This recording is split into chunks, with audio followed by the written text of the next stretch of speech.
விழாவில் ராஜ்நாத் சிங் வந்து 1/2 மணி நேரம் கலைஞரை பற்றி புகழ்ந்து பேசினாலும் அது அவர் வந்து ராஜ்நாத் சிங்கா பேசியிருக்க மாட்டாரு, மேலிடம் உத்தரவிட்டிருக்கும் ரஜினிகாந்த் பேசுறாரு.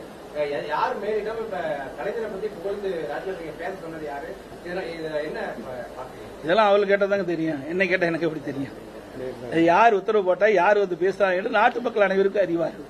அது வெளிப்படைத்தன்மையாக இன்றைக்கு சூப்பர் ஸ்டார் ரஜினிகாந்த் அவர்கள் தெரிவிச்சிருக்காரு, வெளிப்படையை தெரிவிச்சிட்டார்.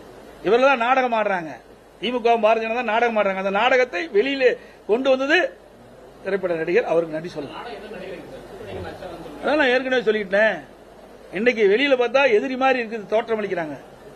திமுகவும் பாரதிய ஜனதாவும் எதிரி மாதிரி தோற்றம், ஆனா உள்ள உறவு வச்சிட்டு இருக்காங்க.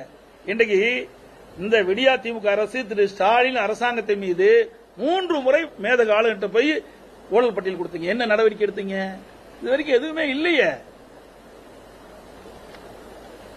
சட்டமன்றத்தில் எதிர்கட்சி அந்தஸ்தா கொடுத்ததே பிஜேபி கூட்டணி தான் அப்படின்னு சொல்லி இந்தியாவும் வேடிக்கையாகவும் இருக்குது.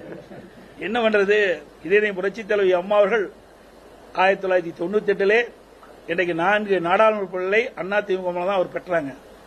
இப்பொழுதும் அதிமுக கூட்டணி வைக்கிற காரணத்தினால்தான் இன்றைக்கு பாரதிய ஜனதா கட்சியினுடைய சட்டமன்ற உறுப்பினர் 4 பேர் தேர்ந்தெடுக்க நினைச்சிருக்கிறேன், 4 பேர் வெற்றி பெற்றிருக்கிறாங்க. இதே நிலை 2019 நாடாளுமன்ற தேர்தலோட 22 சட்டமன்ற இடைத்தேர்தல் வந்தது.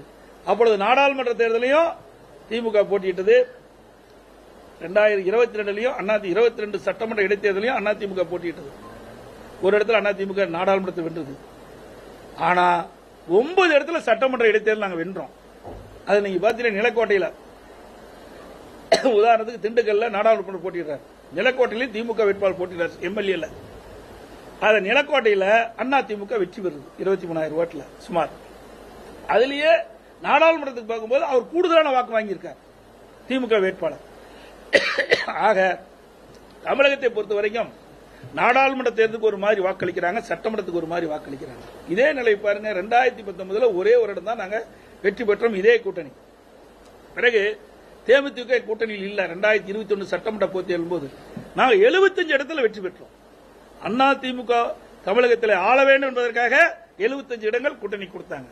அதே மத்தியில 2019 ஆட்சி வரும்னு சொல்லி அப்போ இருந்தது. அப்போ ஒரு இடம் தானே கொடுத்தாங்க. அப்போ மக்கள் யாருடைய ஆட்சி விரும்புறாங்கன்னு நீங்களே புரிஞ்சுங்க.